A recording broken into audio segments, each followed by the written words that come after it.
happy to be here with you. There are a few of you that I knew already from work with Justice LA, Meredith, and Don. And I want to thank you, Don, for your hospitality and directing and guiding me toward today. Reverend Matthew invited me earlier in the summer, and he's someone whose ministry I really respect as he's begun his first year, completed his first year with you all, and then also jumped headlong into his service on the Justice LA board. So hit the ground running, and I think I am so happy to know him and happy to learn more about the church that he serves. So thank you. I am a almost lifelong Unitarian Universalist. We converted when I was 10. And when I was in graduate school, I thought a lot about what it meant to be a Unitarian Universalist. And I'm always enjoying this question and puzzling over what makes us different, what makes us people of faith at all. And one of my favorite quotes that has sort of helped me guide my answer to this question comes from the mid-century Unitarian theologian James Luther Adams, in particular his essay, The Prophethood of All Believers, a play on the priesthood of all believers, which we get from the Protestant traditions. So the prophethood of all believers, in his estimation, is that the prophetic liberal church is the church in which all members share in the common responsibility to attempt to foresee the consequences of human behavior. Mm-hmm. To attempt to foresee the consequences of human behavior is a heavy lift, and he adds, not only individual but also institutional. And this foreseeing has the intention behind it of making history, he says, in place of merely being pushed around by it. So basically, it's a call for agency and awareness about what's going on and our role in the world. I felt edified this summer when I saw that working definition come to life when I attended my first General Assembly at the Unitarian Universalist Association's 56th meeting. The theme was Resist and Rejoice, and the programming and proceedings, which I know Reverend Matthew has related in his letter, I don't know if it's a weekly letter, his letter on the website, so he's talked a little bit about it with you all, but these proceedings allowed for a renewal to our commitment to building the beloved community, in particular by starting with an examination of our own built-in institutional racism, both at the congregational level and the associational level. And that was a hard conversation, but there we were, doing what prophetic liberal church does, making history rather than being pushed around by it. That felt really good to see that lived version of a definition. So the Assembly's distinguished guest lecturer this year sort of furthered that cause. He's the public interest lawyer Brian Stevenson, founder of the Equal Justice Initiative in Montgomery, Alabama, author of Just Mercy. He's concerned with the injustices, racial and economic, that permeate the criminal justice system. And his organization works to eliminate excessive and unfair sentencing, exonerates innocent death row prisoners, and confronts abuse of those who are incarcerated and living with mental illness. A lot of heavy stories that he shared in that hour, and it was one of the most stirring talks that I'd ever heard. He definitely took heed of our Assembly's theme and tenor, though, to resist and rejoice, and so chose not to structure his message around diagnosing what is wrong, but instead around 4 things we can do to resist, to change, and to shape systems as we would like to see them. So, apart from all of the sort of heart-wrenching stories that he shared both from his career and then from the people who have made up his career, what has stood out to me in the last month are these 4 basically ways to change the world from Brian Stevenson. So I wanted to share those with more people who weren't able to be at GA, and then also to sort of practice those 4 principles or 4 takeaway actions, and see how transferable they are to other realms of social justice. He had sort of said, I'm going to give you these 4 tips. These are ways that I think you can fully engage and actually change the world. And I thought, and he never said they're specific to criminal justice reform. And I kept finding myself translating them to the work I do. And so I'm going to do the work of translation to the work I do, which is working on homelessness in Los Angeles. And by virtue of doing both of those things, you'll get to hear these 4 ways to change the world from Brian Stevenson that were permeating the General Assembly. Hear a little bit about homelessness in Los Angeles from my perspective and how you can engage it, and then maybe start thinking about the ways that these 4 methods of social action might apply to an issue that you care about. So I'll start first, before I reveal the big 4, by getting us oriented to the current landscape. Here where we are, the crisis that is the number of people living unhoused in Los Angeles County.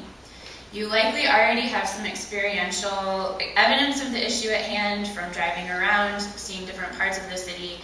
Maybe you work with people who have been impacted, or you yourself are in relationship with people who are precariously housed. So I'm going to share with you then a few pieces of data to accompany your personal experiences or observations. The agency that I work for administers the largest census of homeless individuals in the country, and we do it every year. And this year, as you may have heard on the radio, the results were staggering. Locally, so you've probably heard them broad, and I'll get to those later, but I'm going to start with them locally about where we are here. Emerson Church is situated in City Council District 3, and City Council District 3 was the lowest count among the 15 City Council districts. So take a moment and consider, what do you think a low count is?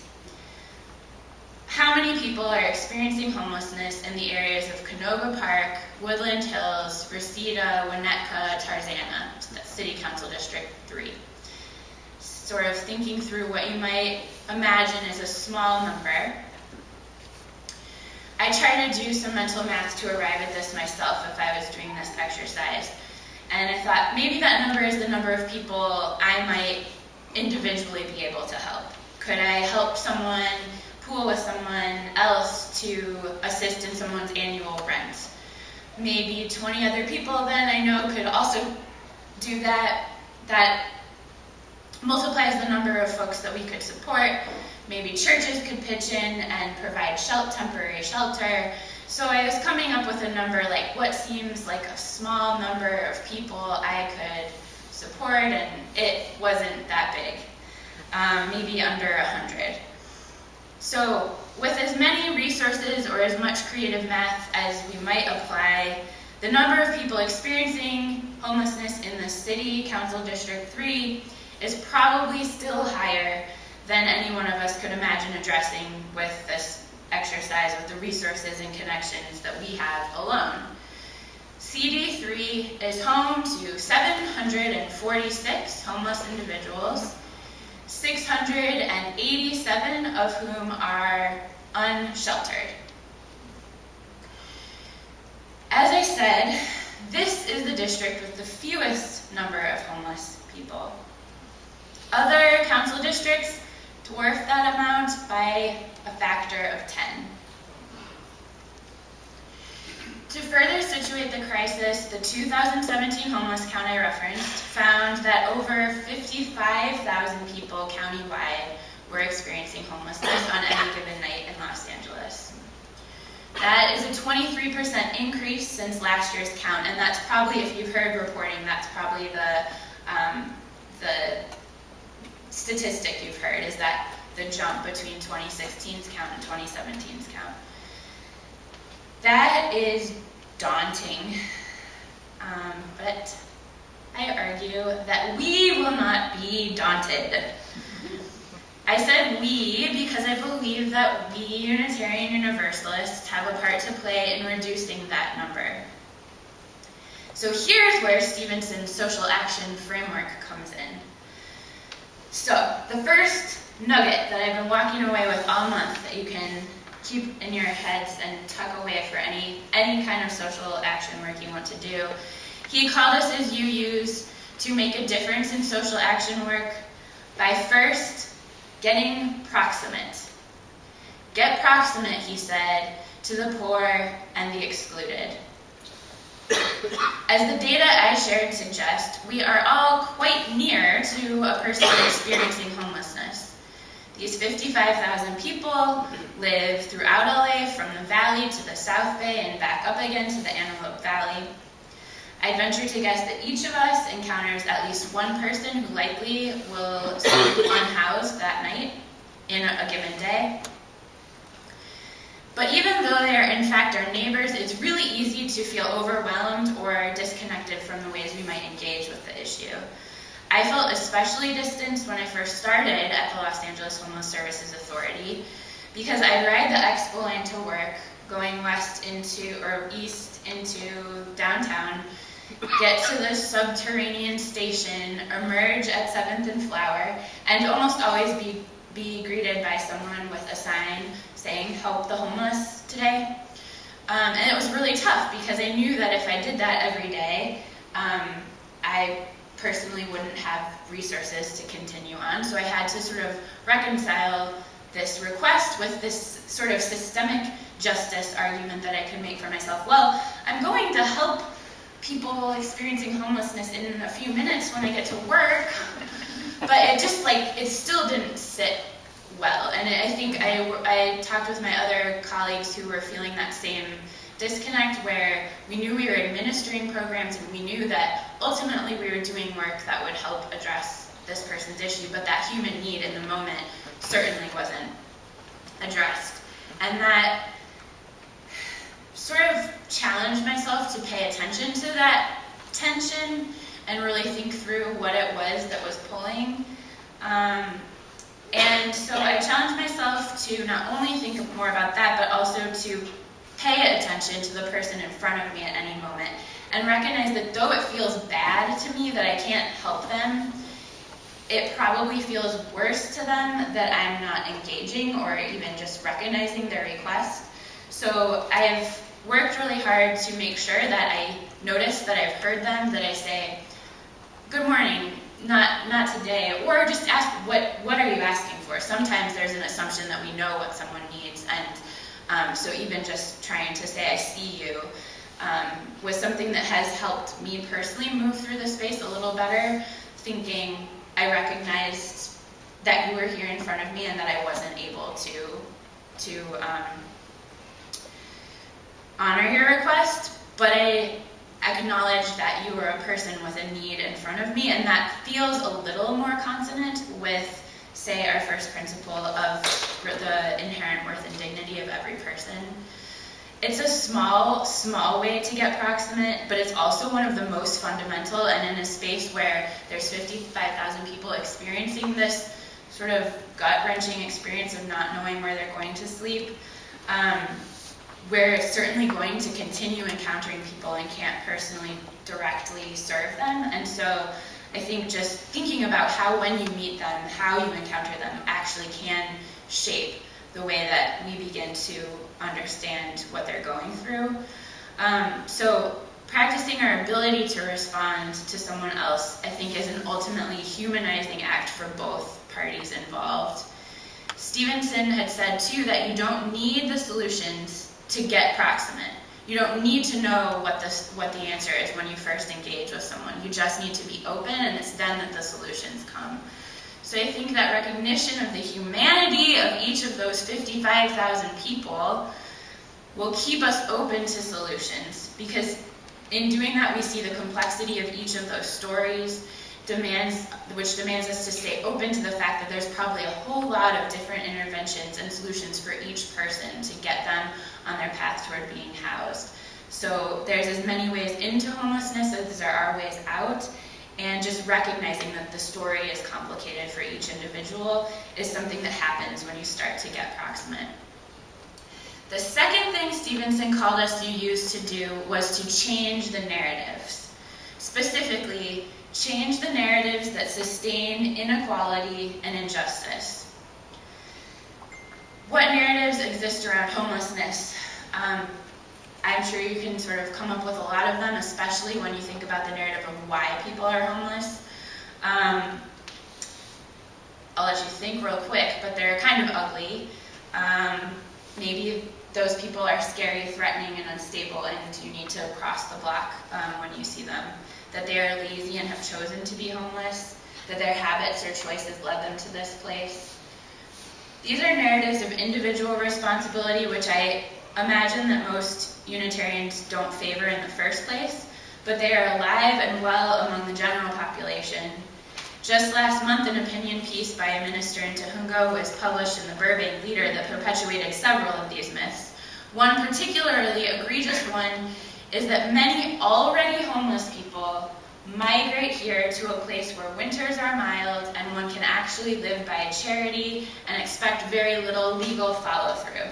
That was in his letter. This is a narrative that I'd like us to work to dispel. It sustains inequality and justice as it allows the teller to distance himself from any kind of accountability, to almost seem like a victim himself. What? We live in a great place. Of course people want to come here and take advantage. Like, that's not our problem. So I believe it's our responsibility to work to discredit these and other myths. We have data on our side to begin the conversation on that particular myth, for example. A full 57% of unsheltered people have lived in Los Angeles County for over 20 years. They are natives. Homelessness is a local problem, not one that migrated here. In fact, only 17% of unsheltered persons reported that their last place of stable residence was out of state. So of those 17 people, that's the only space where that myth can live at all. But even among those 17%, it's likely that you move from your place of origin and you're stably housed, you come to Los Angeles, and you were a victim of the tight rental market, and you didn't expect that to be the case. So you weren't homeless first and then come here to have a more comfortable homeless experience. So I think that, especially in this case, the narrative shift is around the cost burden of living here, the cost burden rental market, and the tightest rental market in the nation. We have a 2% vacancy rate.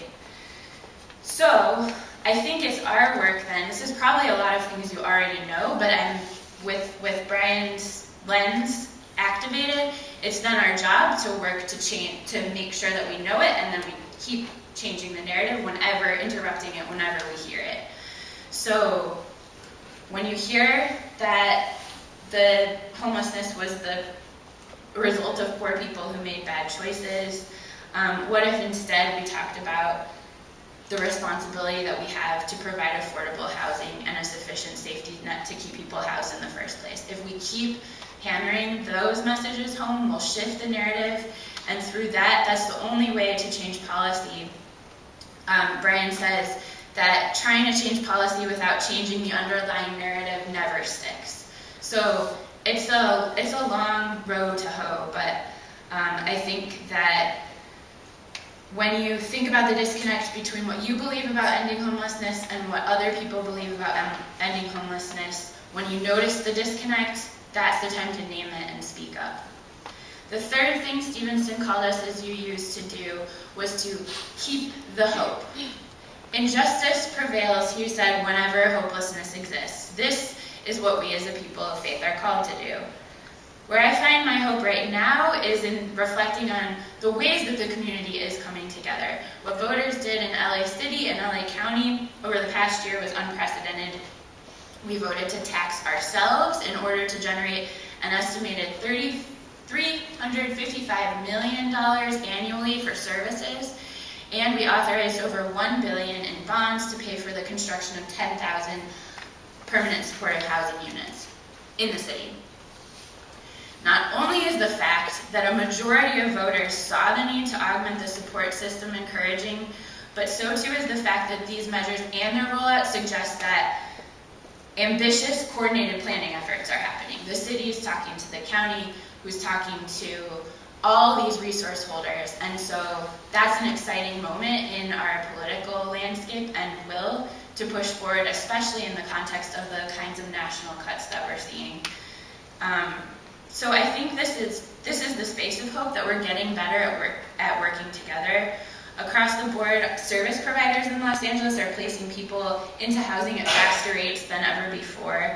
In 2016, there was a 4% increase in family placements, a 24% increase in newly housed youth, and a 121% increase from the year before in the number of chronically homeless persons placed into permanent supportive housing. And that's because of a strategic effort to say we need to target. We know we have limited resources. We know we have more people who are homeless than we have housing, and so we need to think about how to prioritize the people with the greatest needs. That kind of innovative thinking and strategic thinking is what gives me hope. And yet we can't stem the tide of inflow into homelessness with as many pressures on the system as there are. Not only is our local affordable housing stock limited, but as I mentioned, threats to federal benefits that keep people out of homelessness are constant. So with these hurdles ahead, we've got to keep the hope and to look at our successes so that we can keep moving forward with conviction and point to them and say that people are hungering for doing good by their neighbor. Stevenson said that hope is the thing that will make you speak when you are told to sit down. We need to keep speaking because especially at a federal level, we'll be told to sit down. So thinking through what we can do at the local level when cuts are threatened at the federal level, I think is where that space of hope lives. And the last thing Stevenson called us to do, so just a quick recap, was get proximate. Then it was to change the narrative, and finally to keep the hope. The fourth thing he said to do was get uncomfortable. The way I think about this one is to put yourself in situations where you aren't the most knowledgeable one in the room. Be okay stepping into a space ready and willing to help, even if you don't know what to expect is going to be asked of you. So we all know how important nonfiction reading groups are to the social justice life of UU congregations. But I think it's important to be willing to think about engaging in something that you haven't quite read a big book about, and instead you might be more receptive to hearing from people with some lived experience or experience working on the issue if you haven't gotten all this